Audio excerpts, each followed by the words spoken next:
In the rich tapestry of Chinese folklore, few threads are as luminous or as heartbreaking as the legend of Liang Shanbo and Zhu Ying. It is a story that has been whispered for over a millennium, a tale of brilliant minds, devoted hearts, and a love so powerful it could not be contained by the rigid walls of tradition, nor even by death itself. It is the story of two souls who became the butterfly lovers. Let us travel back to the Eastern Jin dynasty, to a time of scholars and silk, to a small village in Zhejiang province. Here, our story begins, not with a meeting, but with a daring dream. In the Zhu household, there was a daughter named Ying. Clever, curious, and fiercely bright. She watched her brothers depart for the famous Hanzhou Academy to study the classics. Her heart ached. In those days, education was a garden forbidden to girls. But Yingtai's desire was a force of nature. She approached her father with a bold proposal. "Let me go to Hanzhou," she said, disguised as a young man. After much persuasion, her father, seeing the unquenchable fire in her eyes, reluctantly agreed. Thus, Zhu Jingtai became Zhu Gong, a handsome young scholar. With her knowledge bound tight and her demeanor carefully measured, she set out for the academy. The world of men was now her stage. It was on that journey to Hanzhou that destiny intervened. At a roadside pavilion, she encountered another travelos's sincere, gentle-hearted scholar named Liang Shan. They spoke of poetry, of hopes, and of the great texts they longed to study. An instant, deep kinship blossomed between them. In the tradition of scholars, they swore an oath of brotherhood there and then. "Let us be as siblings," they declared, "and support each other in our studies." To Liang Shanbo, he had found a brilliant, kindred spirit. To Zhu Yingtai, she had found something far more precious, a connection that made her heart flutter against the confines of her disguise. At the academy, the two became inseparable. They shared a desk, shared ideas, and shared a quiet room as brothers.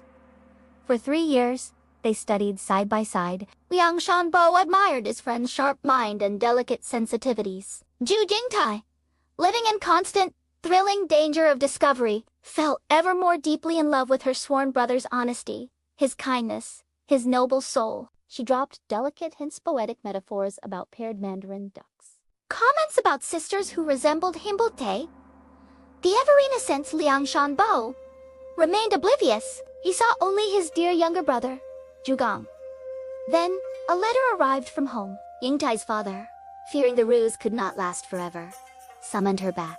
She had to leave without revealing the truth. Before her departure, she entrusted the Academy's caretaker's wife with a secret message for Liang. "Tell my sworn brother that the younger brother he knows is, in fact, a younger sister. Tell him my true name is Zhu Ying, and tell him that at my home, I have a twin sister who is my very image in mind and spirit. If he wishes, he may come and propose marriage to her." It was a coded confession, a final, desperate hope. She left, her heart heavy with words unspoken. Weeks later, when Liang Shanbo received the message, the world shifted. The scales fell from his eyes. Every shared laugh, every poetic hint, every moment of unexplained tenderness suddenly made perfect, breathtaking sense. The brother he adored was the woman he loved. Immediately, he packed his things and raced to the Zhu family village. Their reunion was a whirlwind of joy and despair. Finally, Yingtai appeared before him, not in scholar's robes, but in the elegant dress of a maiden. The truth was confirmed, and their love, so long buried, sprang forth, fully formed. They vowed to be together. But the rigid world of tradition had other plans.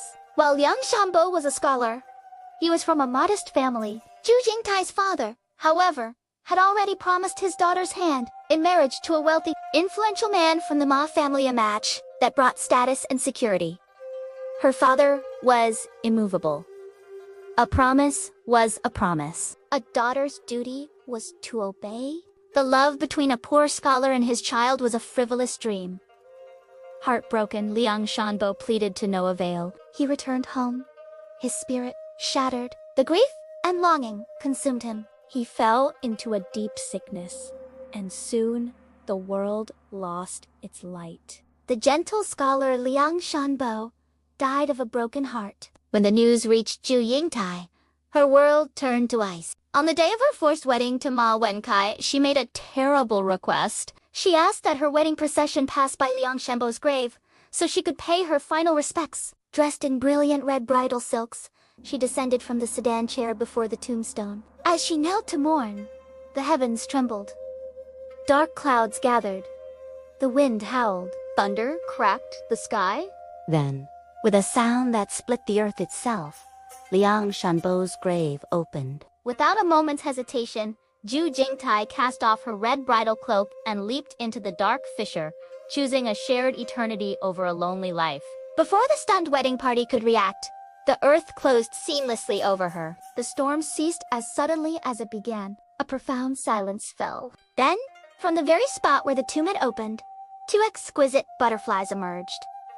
One was a soft, golden yellow. The other was a striking white, with delicate patterns. They danced together in the sudden sunlight, wings intertwined a joyful, liberated duet against the blue sky. They fluttered above the horrified Ma Wenkai, over the weeping parents, and up into the open air, free at last from every rule, every bond, every barrier that had kept them apart. And so, the story finds its end and its beginning. To this day, it is said that in the warm days of spring, you can still see them two beautiful butterflies dancing in an endless, loving waltz through fields and over streams.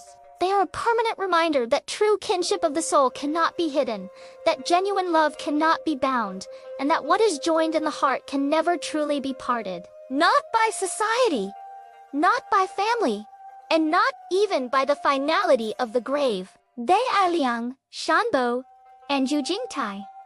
Forever, the butterfly lovers.